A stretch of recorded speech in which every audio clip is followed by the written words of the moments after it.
So what new Razer keyboard do you buy these days? It's getting incredibly confusing. You're looking at the Razer Huntsman Mini over here. You're looking at the Razer Huntsman V2 TKL. And then the new Razer Huntsman Mini Analog. What the heck? So let's start with one key difference and one key factor here. The actuation of all these keyboards. The analog coming in at 1.5 to 3.6 being analog. Yes, you can adjust them, kind of like the Apex Pro, right? Coming over to the V2 TKL, 1.2 actuation.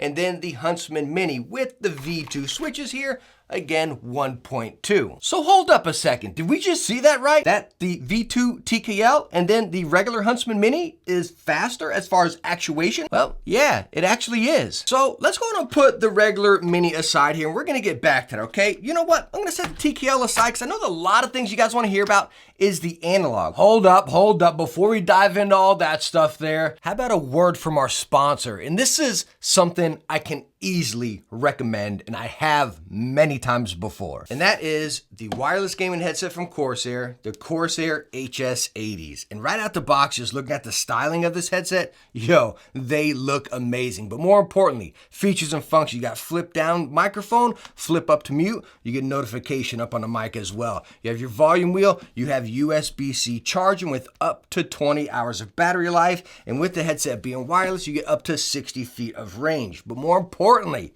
the comfort, you all know, has to be stinking cozy for the Techne. And take a look at these ear pads here, guys. Fully cloth, inside and out, super breathable, but super stinking cozy. And the sound, 50mm drivers with expanded frequency range of 20 to 40,000.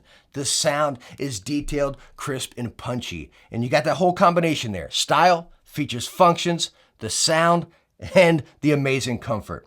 The Corsair HS80s are a complete win in my book, as I stated many times before. If you want to hear more about them and check them out, make sure to click the links right down in the description. So what's going to set this aside from these two keyboards other than just the switches? This guy, as you heard before, does not have the dampeners in it like these two boards. I personally love those hands down. But being analog, yes, you can adjust the actuation in Synapse right there from 1.5 to 3.6. Again, like I stated, just like the Apex Pro. Now, the Apex Pro actuation is much less, so you can't really compare it straight up to the Apex Pro. Now, another difference with the Huntsman Mini Analog here is when you press the switch down, you can actually put 2 points in there. So like, say you're going forward right here, bam, press it down and you can make your guy run or something. So again, multiple levels of actuation. So looking at those key differences of the analog keyboard right there, the double input per switch right there, the adjustable switches, are those beneficial? Are you gonna use them? The double input,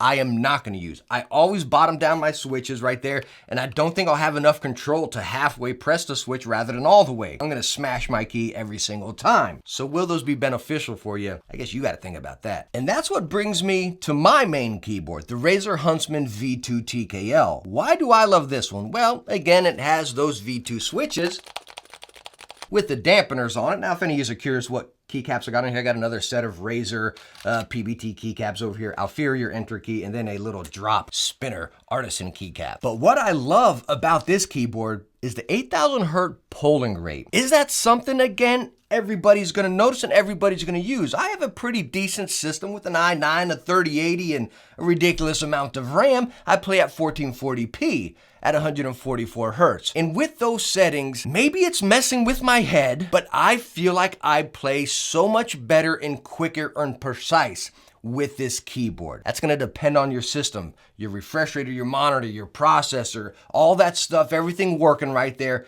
How is it gonna actually perform? And I notice a slight improvement, especially when I play Halo. I will not play Halo with any other keyboard than this. But again, as I state over and over, are you gonna notice those differences? With the analog, with that 8K, is your system gonna notice it? And that's when I come straight up to the Razer Huntsman Mini, just the basic. Nowadays, you have the V2 switches, nice and silent, nice and smooth, and nice and quick. You got that same actuation point as the TKL over here. You just don't have the 8,000 polar. You got 1,000. Same with the analog, 1,000 over here. So you have faster actuation on this guy than the analog.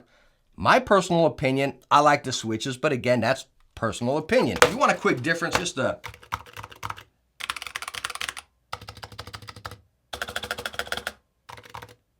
you can clear as day hear the difference. And me personally, I love the sound of these V2 red switches. But if you don't need that adjustable actuation, which is slower than these two, right? So why? If you don't need that double function per press, which just seems gimmicky, I don't know who would really use that, that's where you come to this. Save 50 bucks. You can get this guy for around 100 bucks these days. This is 150, I believe. This is 160 if I'm thinking correct. Me personally, I'm a TKL guy. I love that, but I have been using this Huntsman V2, again, quite a bit. The V2 red switches, I call it V2, it's just because of red switches, right? And honestly, as short and sweet as this has to be right here, that sums it up.